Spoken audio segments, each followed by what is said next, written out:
We're here at Creator, a new BurgerBot restaurant with the founder, Alex, who invented this crazy machine we're standing in front of.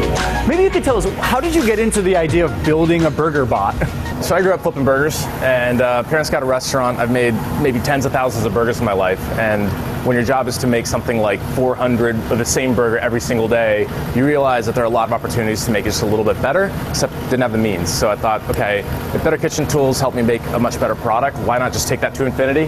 And this is kind of like the ultimate kitchen instrument.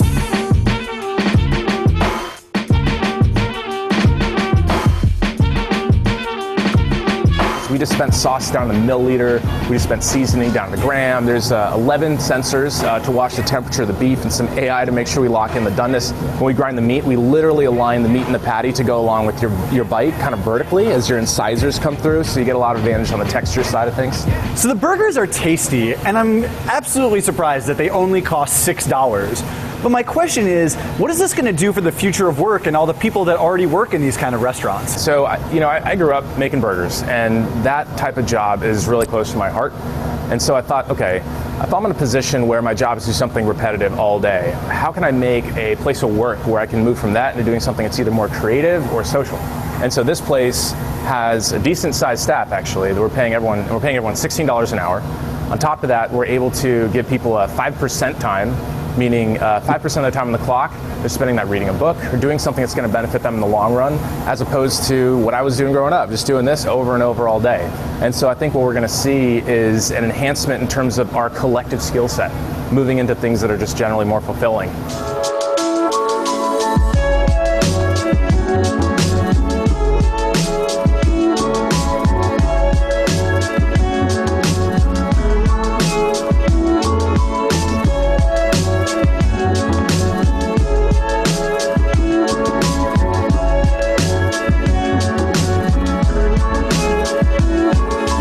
So if you want to go try this new burger, come out to 680 Folsom in San Francisco, and hopefully we're going to see more of these Creator restaurants, even kiosk forms, or the full-size version like this around the country soon.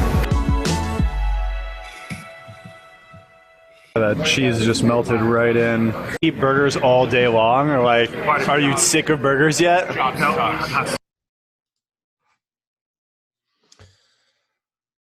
Thoughts about AI in burgerdom and how it can apply to AI in education?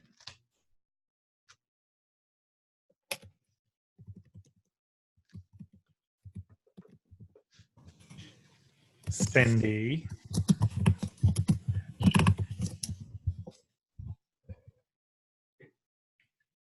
Anybody? Oh, wait.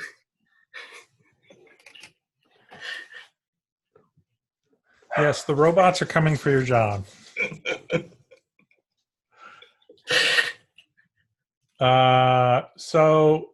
Okay, well, let's think about it this way in terms of education. Oh, okay. Right now, this is just one burger place in San Francisco. And boy, I'm blurry. Right now, this is just one burger place in San Francisco. And one of the problems with AI is that it requires a lot of computational resources. So in other words, that machine has to figure things out on its own. So the way AI really works really well is when you drive it to cloud-based computational activity. So in other words, when you start taking some of that computational activity and putting it into the cloud. Now, if you've used Siri or I forgot the name of the Android one. What is it, Cortana? No, that's Microsoft. Anyway, whatever voice assistant you've used, if at some point you've clicked on that little message that says, would you like Siri to send your messages to Apple World Headquarters to make things work better? That's what I'm talking about. So now, consider that this machine is just one machine in San Francisco.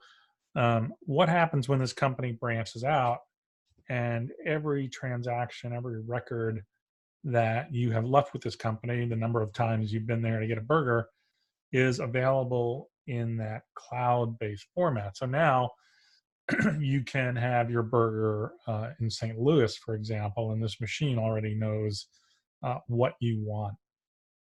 And it can make some predictions probably on what you want based on what's popular in St. Louis.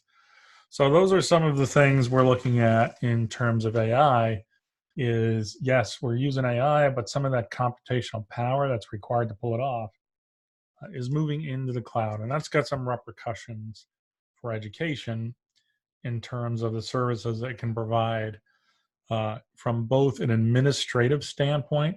So, one of the big things about AI now is that it is pretty good at regulating admissions processes and things like that. So it does a pretty good job of that. But as machine learning takes place, and as the thing we studied last with big data continues to grow, and there's that pool of data to select from, some of the things you might start seeing in the future in terms of AI in education is smart content, where based on what it is you're studying or what it is you're learning, the AI algorithms begin generating content for you. Not only will they begin generating content that's specific to whatever it is you're learning or whatever lesson you're trying to do, but most likely it will start taking this content and personalizing it. So if there's something in the cloud that knows that your native language or your first language is Italian or Spanish, it's possible as we move into the future that you could start getting these customized lessons, this tailored stuff in whatever your first language is, unless you ask it to be delivered in another way. Questions, comments? So I have a question. Okay. When the AI starts to tailor these types of things, one of the things I read in my research was that some of them are using learning styles. And so and I know learning styles has its own thing, so I don't know. I know people have preferences for how they learn, and I know that we're not supposed to plan things that way according to the research. But would AI, I just struggle with this because I feel like it would dish up things that, yes, I may like to learn by video, but the reality is sometimes I need to read informational text. Perfect question. So my response to that is, first of all, learning styles aren't real. Right. There's no evidence to support them, which brings up a really good issue, which is that as these algorithms are being written, we need to make sure that they are based in fact-based evidence and based in evidence and based on things that we know works. So that's the first issue about putting these things together and delivering this customized content. There are criticisms in AI, and I do think they're valid, and you might see it here and there in the course content, which is that there are criticisms that some of the things that are going in AI are gender and racially biased. And the reason for that is because the majority of people who are writing these algorithms are white males. So that's also a potential issue we have to look out for. Although it's getting a little better. So those are good questions because it really reveals these algorithms, this stuff we're trying to get these machines to do can only be as good as the facts or the foundation we base it on. So that's something we got to be really careful of as we move forward with this type of thing. Is the basis for this algorithm that dictates this behavior of the machine, is it based in evidence, and is it free of bias, I guess. So that's a little I don't want to say scary. I think we need to be wise. But when, let's say, you're using one of those vendors out there that are dishing up this educational I don't know, adaptive learning, you could pick one of those. So if you don't understand all the things behind it, then you could be unintentionally assisting in that, right? Yeah, in some cases, you can do more harm than good. But so far, the adaptive learning ones I've seen um, really work hard to try to take that into account. And while, the evidence for learning styles is dubious at best, Mm-hmm. I do think there are different ways in which different age groups regard information in terms of information's reliability, its trustworthiness. I think, and I will rapidly grant, I need to see if there's any research to support this. But based on evidence and based on anecdotal evidence I have at the moment, there are some learners who judge the credibility of the information based on the way it's presented. So if there are, misspellings, if it's not well organized, those kinds of things, they will value that information and say it has less credibility than another product or whatever that is well organized and is um, correct and functional in their eyes. And this is really something we've seen in the development of learning management systems, actually.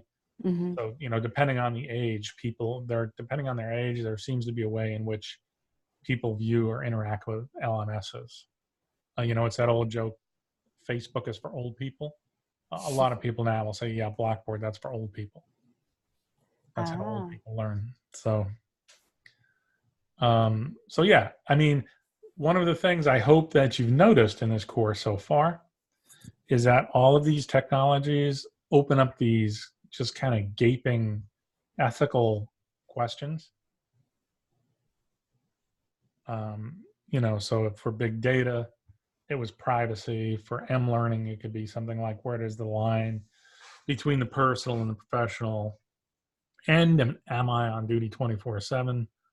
For AI, it's a whole host of those questions combined together, because AI is starting to bring together all these other technologies we've studied. Mm-hmm. All right, without that data, I mean, AI can do its thing without a huge pool of data, but for it to be most effective and engage in this machine learning process, it's got to have access to that data. So another thing it's good at is modeling complex behaviors. So one of the places you see AI in use doing this probably would be something like creating those predictions of where a hurricane's going to go. And I think given what's happened in the past year, we've all seen a copy of the spaghetti map at one time or another. Everybody know what that is? So the spaghetti map are these hurricane predictions where it shows like 50 different lines going in different directions, and each strand of spaghetti indicates a probable path for the hurricane. And as the storm progresses and they get more data, they're able to more accurately predict where the storm is going to go. So that's one of the ways in which AI is being used, is to model these complex behaviors. And that type of stuff takes a whole lot of computing horsepower. So those are still computers that are what we at one time would call in a supercomputer class.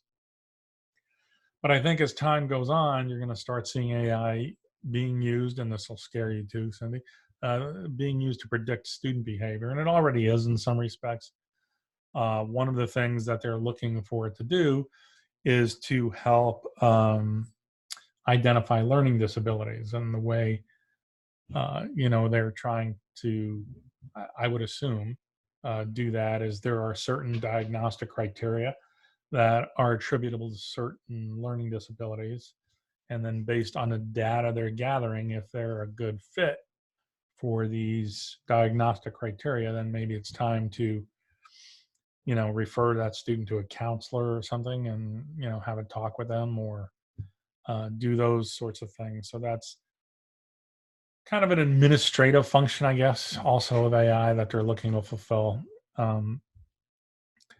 But it's also kind of on the educational side, because now you're trying to find, you're trying to, as they would say, create efficiencies by removing disruptions in the classroom. Another thing it's going to do really well is remove place. So we're already doing that in online learning, but I think this is going to take that to a new level, because one of the things that you will all readily agree with, I'm sure, is that waiting for responses from me and from the other instructional assistants is sometimes a pain in the butt, right? We try to get back to you as soon as possible, and we do our best, but we are full-time working professionals, all of us, going in a million different directions, just like you guys are. And so sometimes getting feedback to you as quickly as we'd like to isn't feasible. But what do we know about learning? One of the things we do know is that rapid and concise feedback can create significant differences in the outcomes for learners. So one of the ways that AI will manifest itself in that area is by providing you with feedback on some of your assignments. And eventually I expect you'll be seeing chatbots in courses, and they're already in use here and there now. But every time you take your car to the dealer or try to schedule an appointment at the car dealer and you chat with somebody, more than likely it's a chatbot and not a real person. Questions?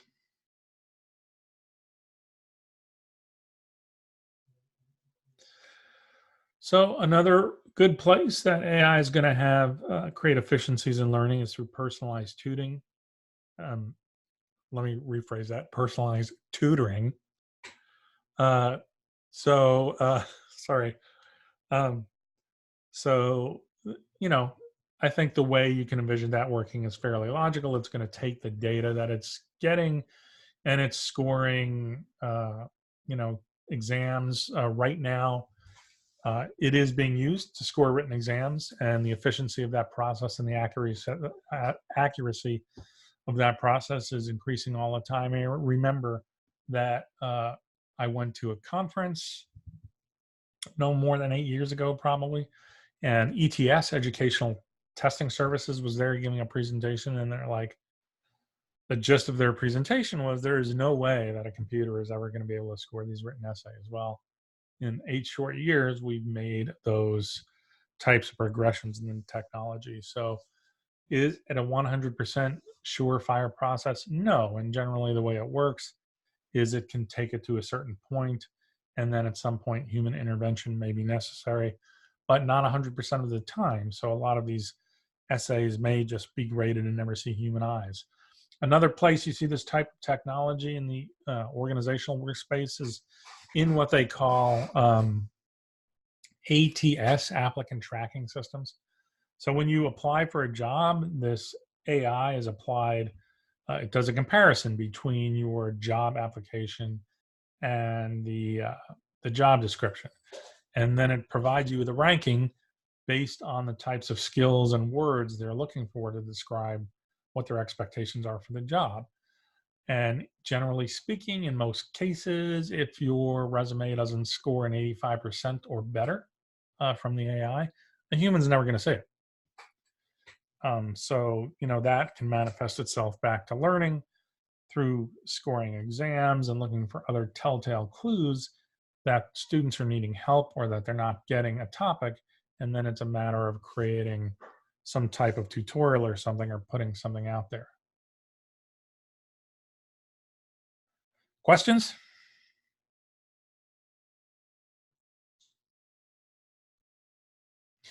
Okay, so as we move forward and those types of environments become possible and that personalized tutoring becomes possible, I think one of the things we're also going to see AI decide on as it's interacting with students, and it's as it goes along, as it machine learning goes along, and as it identifies that particular student's uh, the ways in which that student is performing, they're going to start dealing with pacing too. So the tutorials or whatever may start slowing down or be broken off into smaller chunks or whatever to create a pacing that's comfortable for that student. And really, that's some of the ways in which it's starting to really dig in education. We're using it at ASU for a couple of different things. I definitely know it's being used in other institutions. The eSchool News, which is a industry publication that really talks about technology in K through 12 learning, says that by 2021 they expect to see a 47.5% increase in the use of AI in the K through 12 realm, which may be really important given what K through 12 is currently going through. And I know in the school district that I deal with, they're having an impossible time attracting teachers. And sure, yeah, one reason is the pay. They pay the worst in the valley right now, but there just aren't enough people who are, right at the moment, even though we're churning out teachers from colleges, what we're finding is I think the perception of education as a lifelong profession is changing. It's kind of a transitional profession at this point. Anybody want to comment on that? I feel like I'm making a generalization based on my experience. Okay, Jeff, see you later. So I don't know, Cindy, you deal with that sometimes. Do you want to comment on that? So as I was trying to think about what I've seen over the years, and I do think that there is definitely some transition going on with teaching, and it is lifelong. So I do know that as teachers work more and more with students and they learn that skill set pertaining to their students, they also are learning their subject area in a different way, how to teach it, how to get them to do that. So the AI, I don't know, I'm trying to sort of process how the AI will come in. I mean, I know where it can come in and help, but I don't know, it seems like we're losing something. I think another thing I would say is that I guess it's maybe a comparative a good analogy to say, in many respects, teachers are sort of like in the same position police officers are now, right? So their secondary or primary job, depending on the school, I guess, is mental health professional, right? And I don't know what role AI is going to play in that, other than there's a possibility that some of these issues with students who need extra help, these systems may arise to provide that extra help, which lets the teacher take a more active physical role in the classroom. So the machines will play more of a role as far as the counseling piece, or they'll play more of a role as a remediation piece? Yeah, remediation and tutoring, I think. Yeah. Because we're already there. The students are already using online learning in a lot of places. My personal argument as somebody who teaches a blended learning course is that we're at the point now where all learning is blended learning. Yeah. So even if you're like a full-time classroom teacher, you're doing something in your classroom that, students are accessing these resources either through their phone or, online. So it's really extending this environment that students already have access to and are used to, as a tool for helping them. I think with the AI and the tools that teachers are using, that we're really going to have to do a lot of professional development to help teachers understand what the switch in their role is, so that they can support students. And then with the AI, you're getting different analytics. So it sort of shifts the focus of the teacher in a different way. Yeah, and I think, one of the other things that we're not really focusing on in this class, because it's kind of too big of an issue and it would make your ears bleed, is that these technologies we're talking about, all of them, especially when they start coming together to form what they call recombinant technologies, is that they fundamentally change things from an economic perspective too, right? So they change your economic imperative for driving certain initiatives. They create efficiencies of scale. So that joke that the robots are coming for your job is not too far off. I don't think we're going to see, a computer sitting in the front of the classroom tomorrow, but I think it's possible that there will be some courses of instruction that are mediated primarily through AI, with a, person maybe riding herd on it. I don't know. It's something I've been thinking about a lot lately. How could this possibly, manifest itself? And my point in showing the burger video was that right now this is just one single restaurant from from one guy. So really, what happens when, and this will happen at some point, what happens when he sells that to some company, be it, Burger King or Walmart or whoever, whoever offers them the $2.7 billion for the technology. He's been very clear that his point is to eliminate people from that part of the job completely. And when and if, and there will be some when, I will bet $100 on this. When he sells it to a larger concern that wants to start implementing to shrink the size of their restaurants and increase their efficiency, because that thing can serve up like 240 burgers an hour or something like that, which is a pretty good clip. It's something a respectable fast food worker would need to work hard to keep up with. But when you start talking about those efficiencies of scale, what's going to happen, like in a district, when you get to those efficiencies of scale with AI, and AI is helping out in the classroom, what happens to teachers' salaries? What happens to the resources you need to support it? Who starts managing the IT infrastructure, because it starts getting too complex for a district IT department to do. So you're back to the core versus context argument, which is, we're just going to focus on the in-classroom technology because creating the cloud isn't our job. We're an educational institution. So how are all those things going to change and either improve or make the classroom, make education worse, both at the K through 12 and at the academic level, at the higher ed level, I'm sorry. It can get pretty mind-bending when you start thinking through how these things change and what the economics of it are going to be. And the economics of it are really important to consider at some point, because that's going to feed back into how these things are sustained over time and how they're managed over time. Comments, questions, fears? Anybody want to talk about anything else?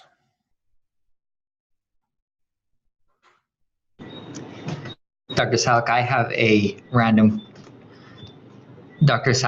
a question for you. Okay. This has nothing to do with AI or the topic we're talking about. I was just wondering, am I supposed to know what that applied project is going to be at the end of my course that lasts? Because I have 2 more classes and then the applied project. An EDT 593? Yeah. Am I supposed to know what that is? No. Yet? Okay. No, because you come up with that.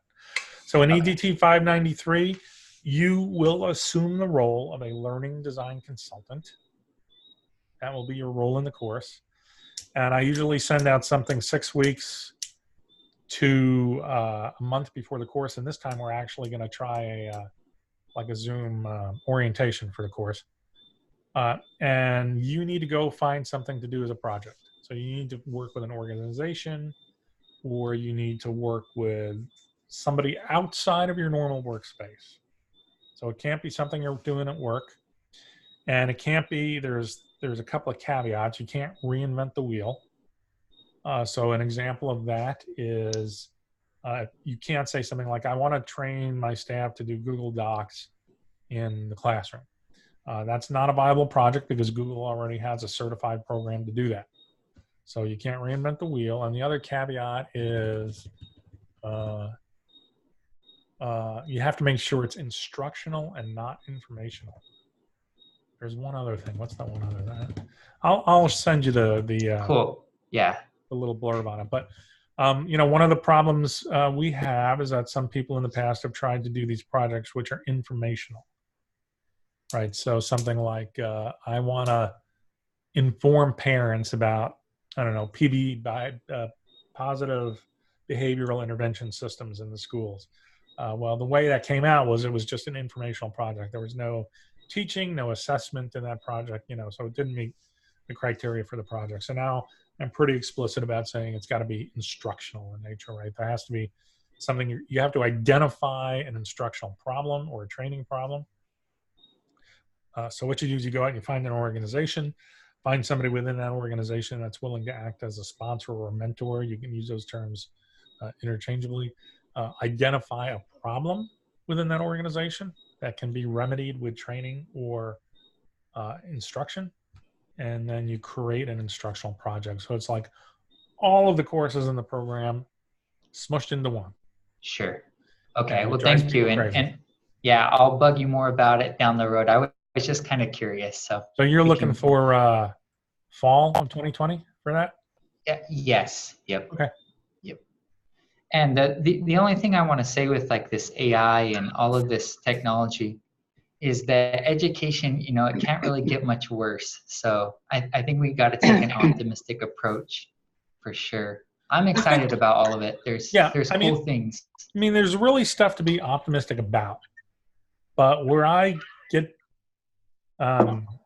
when I start despairing about it, it's because I'm thinking about these people who are, more interested in the financial gain than they are the aspect of learning. And that's one of the things, that's why learning styles actually exist.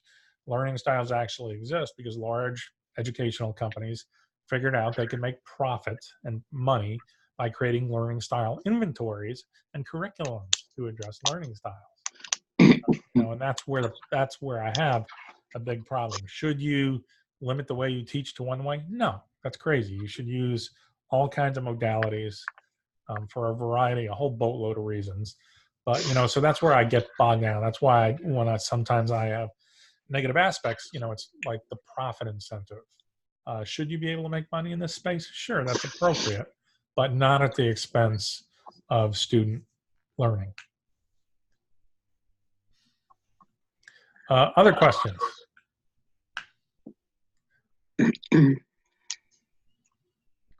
Okay, that is all I really had tonight. I really didn't have a major plan for AI. I just thought it would be fun to look at that. You know what? We can look at one more video before we go. Hold on. I have a quick question. Okay, Nicole. So you had mentioned in the builds analysis that we should find a specific example of how AI is being used. Did you mean find an example of AI, or or focus on AI in a specific environment like our institution? AI is being used in learning or education is fine. Okay. And you can start, I think in the Horizon report, there's a few links at the end of that thing.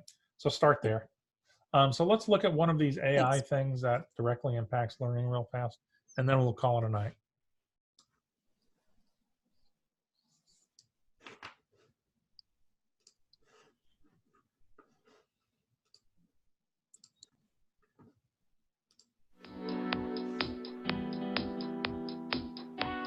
Hello, my name is Dick Kaneja. I'm the founder and CEO of Cogni. Cogni is a leading provider of artificial intelligence technology to the education industry.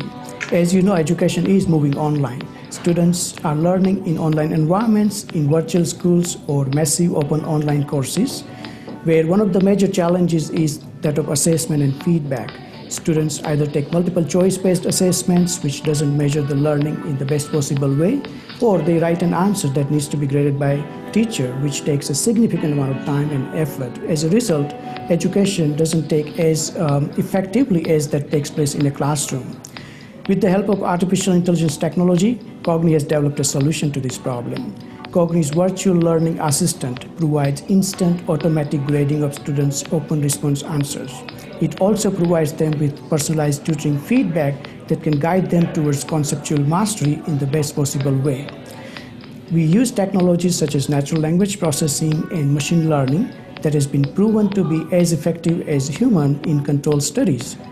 We have a number of students and teachers using this technology in the United States and across the world. Cogni is being used in K-12 as well as in higher education and corporate training to provide interactive learning and assessment in subject areas such as English language arts, humanities, social studies, and sciences. Our goal at Cogni is to bring the power of artificial intelligence technology to all the stakeholders in the education ecosystem. For example, for the students, we would like to improve their learning outcomes. For the teachers, we want to give them tools that can enhance their ability to personalize instruction with rich learning analytics. And for the schools, we want to enable them to offer high-quality education at a large scale. If you are passionate about education and advanced technology, we would love to collaborate with you. Please stay in touch. Visit our website at www.cogni.com.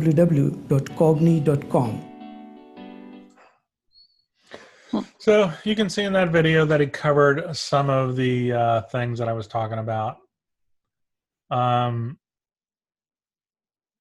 Nicole wants to know when we would see it integrated into more classrooms. I think we're seeing it now.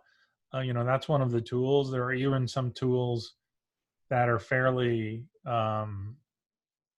common right now in classrooms that are using, I don't mean it in this way, but I'll say lower levels of AI.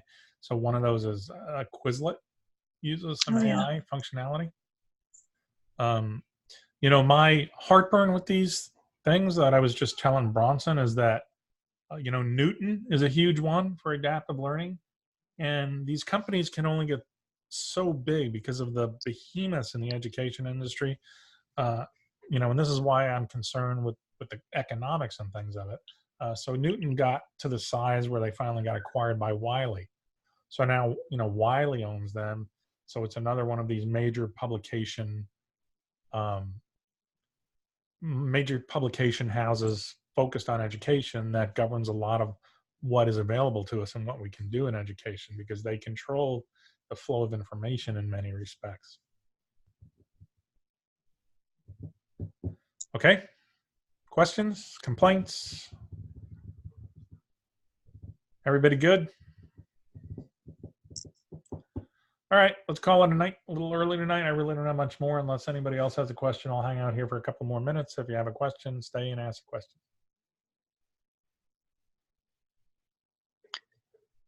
Good night and good news.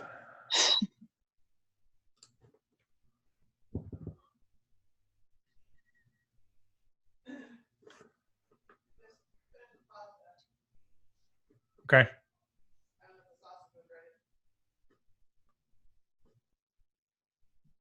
Okay, anybody who's left on have a question? Okie dokie. Enjoy your evenings.